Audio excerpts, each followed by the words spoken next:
Joan Quinn Profiles. As an editor for Andy Warhol's Interview, the Los Angeles Herald-Examiner, LA Style, and Detour magazines, Joan covered the social set, the Hollywood hotshots, the international art scene, the mysteries of food, the excitement of travel, and the fabulous world of fashion. Joan continues to find creative people on the cutting edge who make things happen.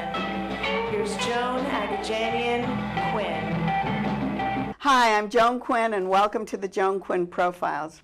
Waiting to be profiled are comedians Stephen Sorrentino and actor Matt O'Neill.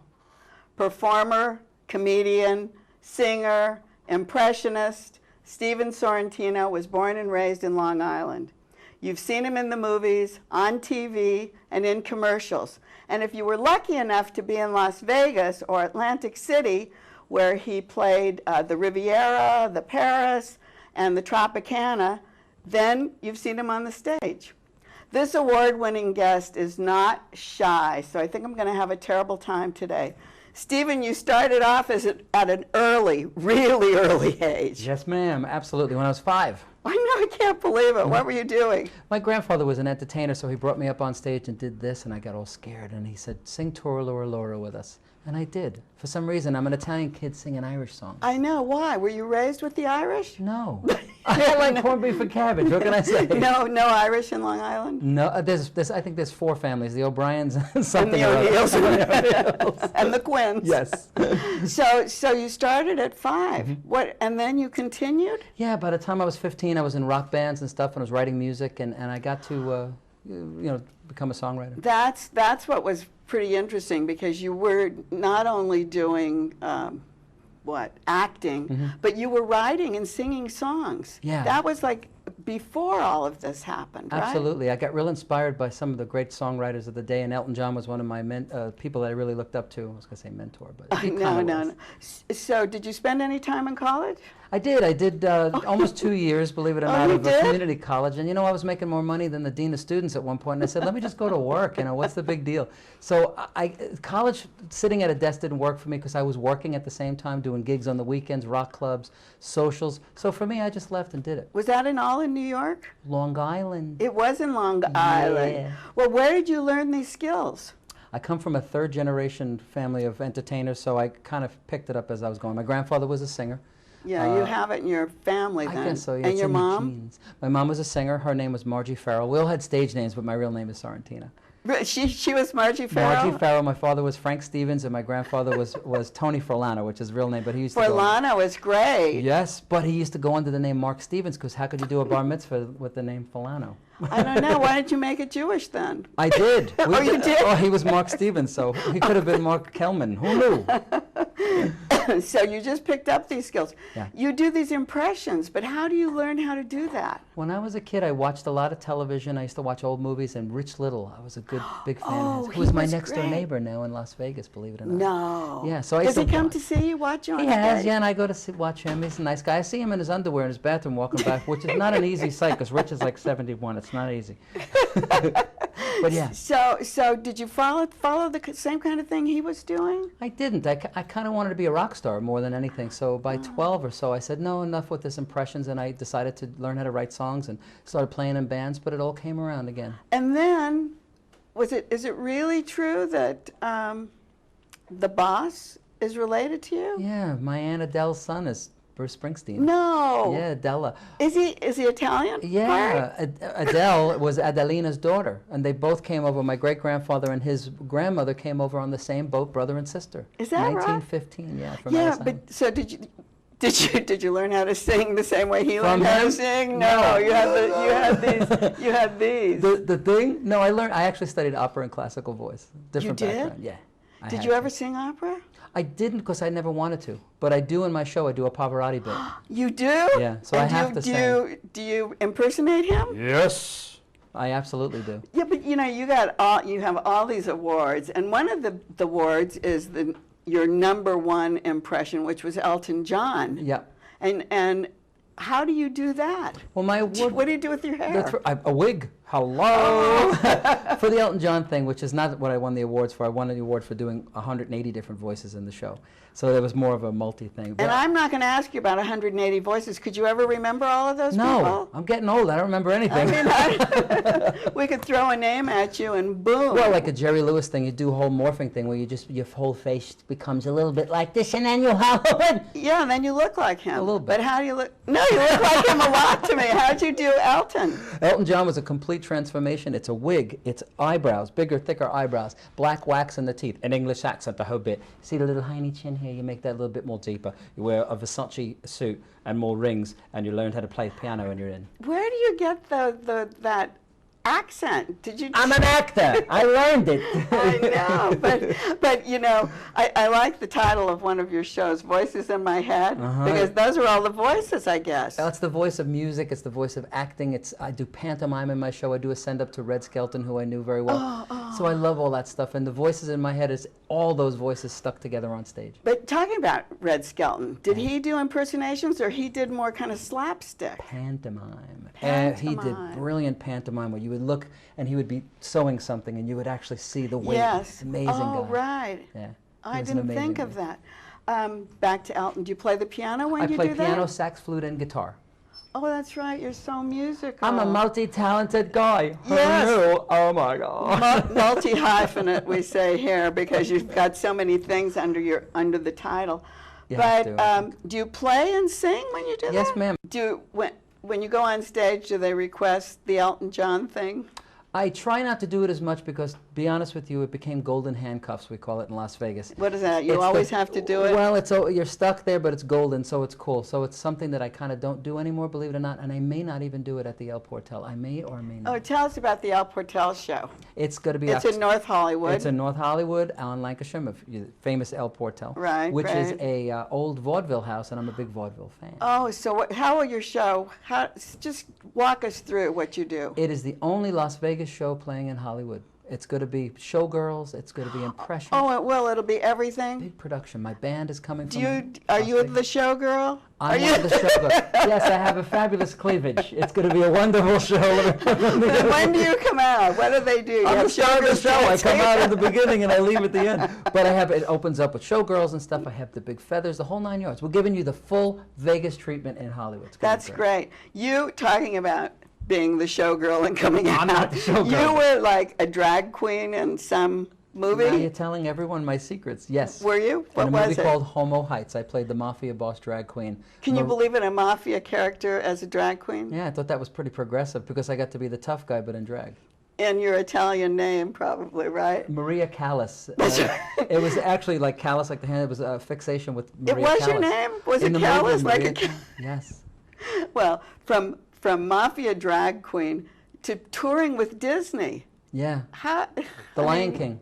I've had a good, diverse, Really, weirdo and career. very balanced. Yeah, I'm to very say. balanced. Drag to the mouse. I mean, Really, very balanced. yeah. Thankfully, it's still getting weirder and weirder as I go, and I work with Debbie Reynolds all the time, which I absolutely love, and that's the icing on the cake for me. And was the Disney thing with Dick Clark, or was that a totally separate thing? Disney and Dick Clark were never together. They're always the either or. So I've worked with both of So them. you've worked with both of them. What did you do with Dick Clark? Dick Clark, he did a thing, the Intel Corporation did these tours, and we did a multicast show with comedy and all these impersonations, and Dick Clark produced all those on the road, which was a lot of fun. And you did that. Yeah, and wonderful then, man. And then Disney, you did the Lion King? I Is did that all what the you opening said? for The Lion King. When The Lion King first started out, I was the guy. I was the Elton John guy, and we did all the opening with the animatrons, and we took it on the road. It was a great tour in 1992. Where'd you go? I was 2 years old. Where'd you go? All over the darn country. Really, all over the country. Too many, I don't remember now. You've also done, I don't want to miss any of this, but you've done game shows. A lot of game shows. Yeah, I was on Hollywood Squares, too. And Carol Channing was on. And, oh, my God, it was Could so you fun. remember her name? She did, but she was just, oh, yes. And she's so, animated and that. She's been on the Joan Quinn Profiles. Has she? Yes, she has. How old is she now? She's like 160. She's older. She's over 90. And she's still... Oh, she was great. Love it. So I was she's with sitting Betty- in your chair. Really? She could sit on my lap. That would be a whole other show. But she's very thin. I know. I saw that. She was wearing a black thing. But I I appeared with Betty White last weekend, which was a great honor for me. Oh, she's very sharp. Yeah. But For that's why you 90. have to keep working and working and working. So tell me, back to films, back Yeah. to Quentin Crisp, who used to come to my house for tea. We didn't talk about Quentin Crisp yet. No, but we didn't. talked Let's about go him. back to the films, right? You tell me about your experience with Quentin. Well, Quentin used to come over for tea because Divine used to stay at my house. Love it. So they knew each other. Yeah. And Divine would always lay a beautiful tea table, and Quentin used to come. And of course, we'd have the English friends who were in town would Right. come over. And he was a wonderful character, very interesting. Yes, Mr. Crisp would speak like this, and he told me a long time ago, he said, if you begin to whisper, you look more popular because people lean in and make you much more important. And I loved him. I used to take care of him in New York City. When I Oh, lived when you were in Manhattan. New York, yeah, because then I saw him in New York a couple of times. He'd come and visit Andy Warhol. Yeah. But that was it. Yeah, well, he was there forever, and then he went to England, unfortunately, at 90, and he used to tell me, I want to die at 90. I thought he was always 90. No. But he did. He actually used to say that, and he says, I want to be shot by a cop. Think of the headlines, cop kills Quentin. He used to say that all the Did he? time. He was a great weirdo. I Yeah, loved him. he was fabulous. Purple hair. I was there for his ceremony when he passed. I was one of the guest speakers. Oh. And I did a little impression of him, and everybody cried. Oh, He how was, wonderful. He was a great guy. That's really I wonderful. got a lot out of him. Tell me some more about Voices in My Head, the Atlantic City show. The Atlantic City show is exactly what I'm bringing here. Oh, And good. It, Okay, it great. truly is a Las Vegas extravaganza. Showgirls. I'm doing 180 different voices, prop comedy. It's everything that vaudeville was stuck together and smashed on stage. It's the most different, unique show, I promise you. So in tell this me area. what prop comedy is. Prop comedy is when I do Lady Gaga. I take a prop and it becomes I a whole entire costume just by doing this, and within 1 second I become Lady Gaga, complete with wig, the whole bit. So those are all props. Pavarotti, Sonny, and Cher. This is all part of the props of the show. Who else is going to be in it?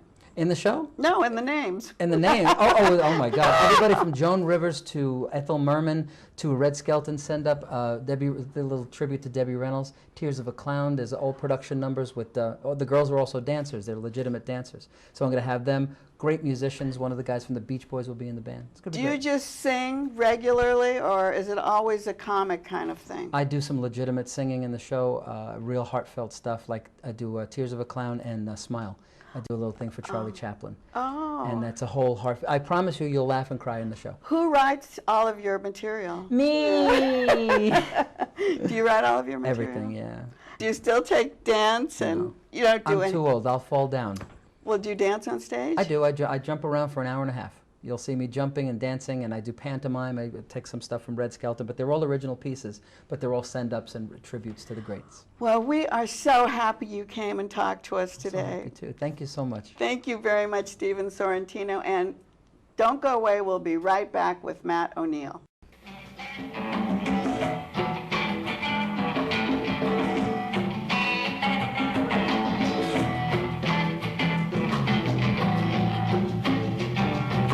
Hi, I'm Joan Quinn, and welcome back to the Joan Quinn Profiles.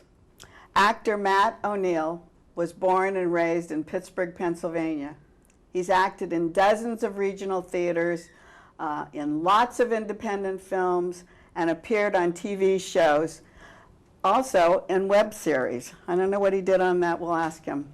His skills include rollerblading and singing. Do you use those in Xanadu? I do. I get to sing. It is a musical, although they're putting me on old-fashioned quad skates from the 80s. I have to learn to roller skate. Those are like Forrest. Yeah, yes, exactly.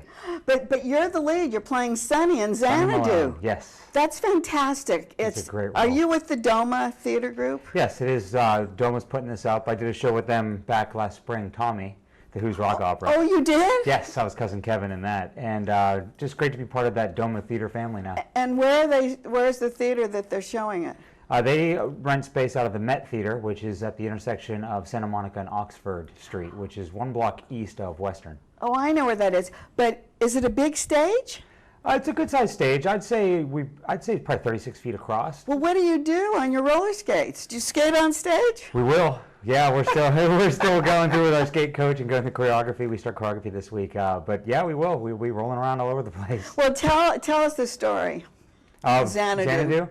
If you're familiar with the movie, the old Olivia Newton-John right. movie, this actually spoofs the movie. Because the movie is very nonsensical. It is just a ride. It's one of those comically bad movies. And this spoofs it. And you have a girl who comes in with who's a ancient Greek mythology descent, comes down to Earth to inspire me as my muse. And we in turn fall in love. It is a love story, which is forbidden in the pantheon. So, there's Zeus and the other gods and goddesses all take part. I thought the stage play started first, then the movie, and now so it's the other way around. The movie was first, and then the stage play to make fun of it, actually. That was the other But it is way a very around. slapstick comedy, very melodramatic. But wasn't it like when it was on stage, they were skating all through the audience, and did you ever see it? I think they were. They had ramps in the audience. They did. They had ramps that came out. And Will you do that? And I think they're going to do what they can. There's going to be a professional crew coming in to build our set. Because that's pretty interesting. People Yeah. love that. Yes, and one of our entrances does come down through the audience. Through the aisle, Yeah. anyway. Right. Well, when I was reading your bio, it said that one of your skills was rollerblading, and I thought, Yeah. did you audition because you were a rollerblader? No, they asked me if I could, and I told them I rollerblade. They said, "Well, we're going to put you on skates." So, but yeah, just the vocal audition. And you can sing. Oh, you did Yes. a vocal audition? I did do a sing through with them, but they knew me from another show as well. So, What was the other show? Tommy. Oh, it was Tommy, right? Yeah. Oh, so they knew you could sing. Yes. But they didn't know you could sing on skates. Well, I don't know if I can yet either. But do you have to? Yes, of course.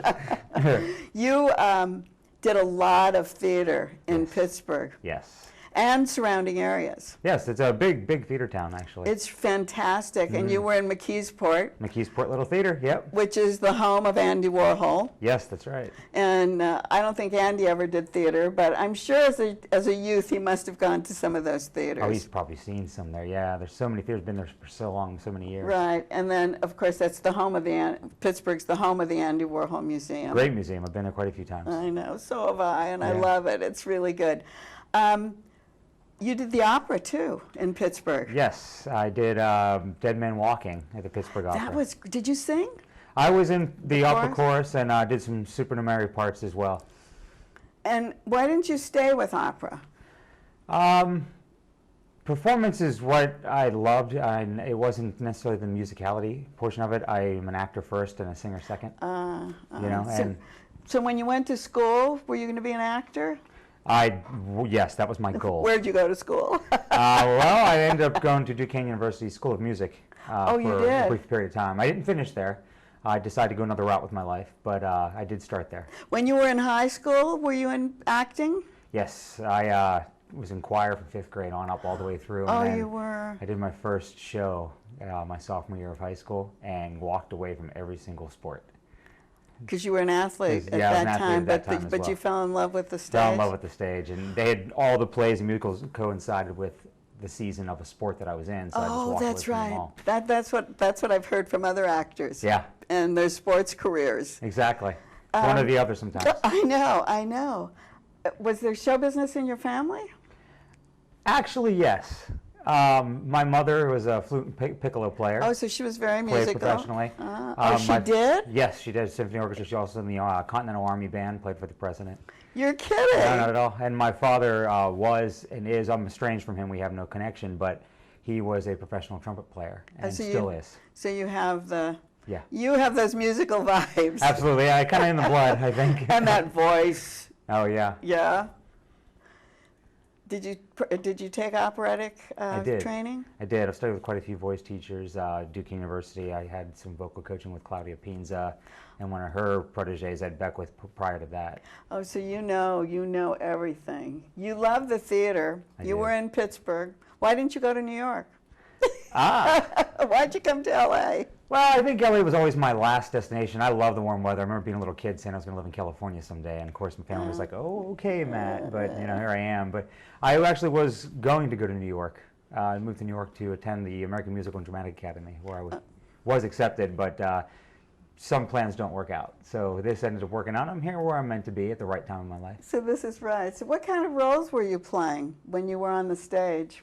Early roles. Early roles, you know, I played a lot of community theaters when I very first started. Do a lot of comedies, lighthearted comedies. So there was Mortimer Brewster, Arsenic and Old Lace. Oh, you did. Some of the Cary Grant type roles. But then as I got more into it and progressed further along in my ability and my career, I tend to get the villainous roles, the darker, edgier villainous roles. Well, and then did that cross over into independent films? Because Yes. you've got like a list of independent films Yes, you've I done. have done almost 30 films now. How? How did you get so many? And did you know all those directors? And No, I know them now. Most of them were auditioning initially first and putting in the work and really keep my foot on the gas and because trying that's a lot. yeah. But you got to hustle. You got to work hard, you know, and hone your craft constantly. When you came out, was it easy to get an agent? Yes and no. I didn't stress myself about getting one, so I didn't put that kind of pressure on myself. I knew when the time would come that one would come to me. So what happened when you came to LA?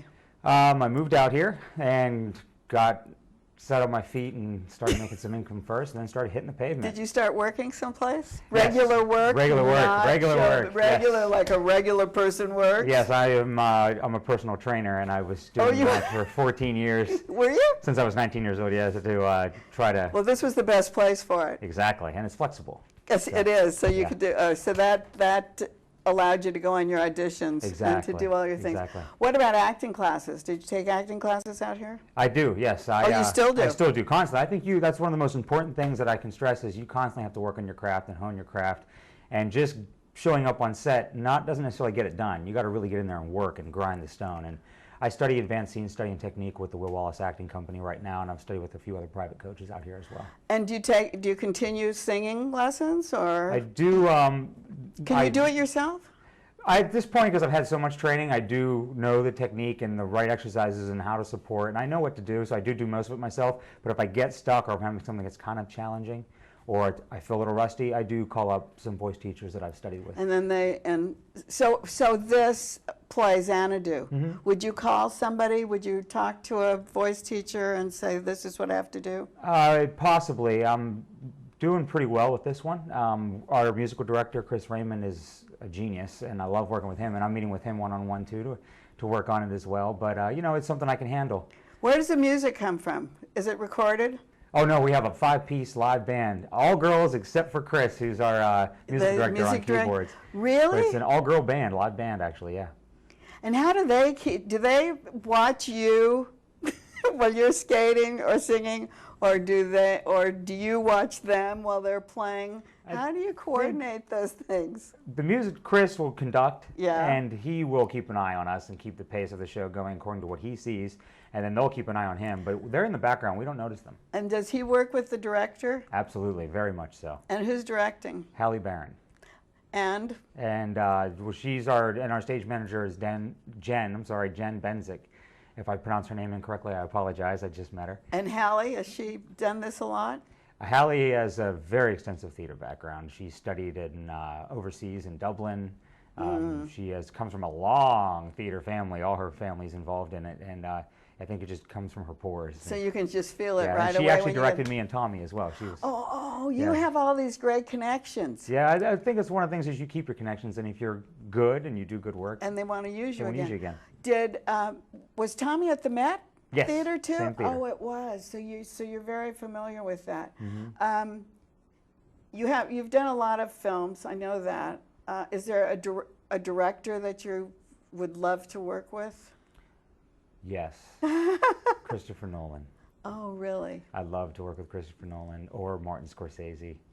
You know, the big one, Spielberg, of course.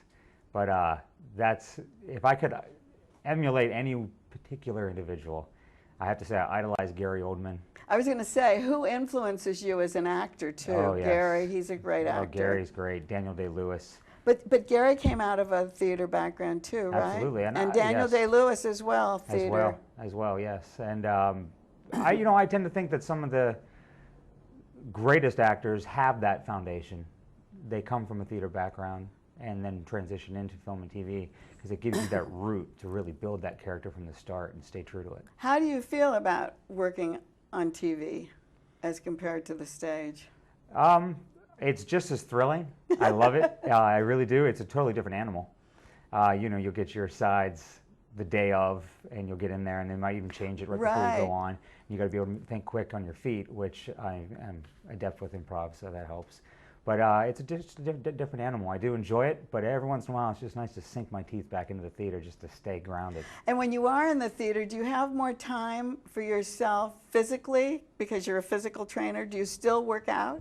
I make it happen. Yes, Yeah. you make it happen. Okay, if I have to get on the track or in the gym at 11 p.m. or 5 in the morning, You do? I do.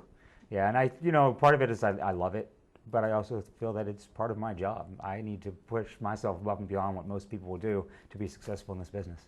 Well, we're so happy you came to see us today. Thank you. Matt O'Neill, and thanks for watching the Joan Quinn Profiles. Keep writing to JAQUINN1 @AOL.com, and we'll see you next time on the Joan Quinn Profiles.